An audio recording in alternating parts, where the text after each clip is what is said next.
ஒரு ஆடு என்றால் 50,000. அதை வங்கியிலே நிலையான வைப்பு தொகையாய் நீ போட்டிருக்கிறாய் ஒரு ஆடு என்றால். இந்த கேள்விகள் எழுமானால் அதுதான் விழிப்புணர்வு. 1000 ரூபாய் பெண்களுக்கு திமுக, அதிமுக வந்தால் 2000. பெண்களுக்கு இலவச பேருந்து. அதிமுக ஆட்சிக்கு வந்தால் ஆண்களுக்கும் இலவச பேருந்து. இலவசமாக ஒரு பேருந்தை ஓட்டுகிறது ஒரு அரசு. 1,00,000 கோடி அந்த பேருந்துக்கு போக்குவரத்து துறையில இழப்பு இருக்குது, கடன் இருக்குது.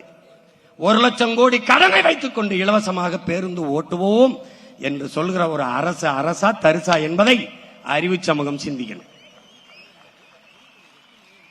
இப்ப ஆணுக்கும் பெண்ணுக்கும் இலவசம், ஆனால் ஓட்டுநருக்கும் நடத்துனருக்கும் சம்பளம் இருக்கா இல்லையா? அது எங்க இருந்து வரும்?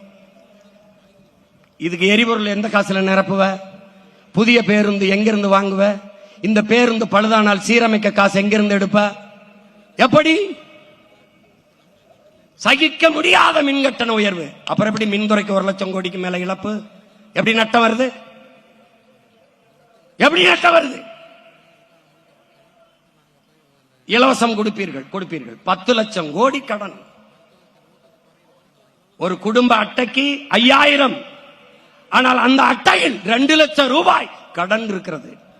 5000 வாங்குகிற அம்மா கையிலே 2 லட்சம் ரூபாய் கடன் இருக்கிறது என்பதை அறிவு சமூகம் அறியணும். இதை நீ சிந்திக்க தொடங்கிவிட்டால், விழிப்புணர்வு அடைந்து விட்டாய், மாற்றத்திற்கான அரசியல் பிறந்து விட்டது.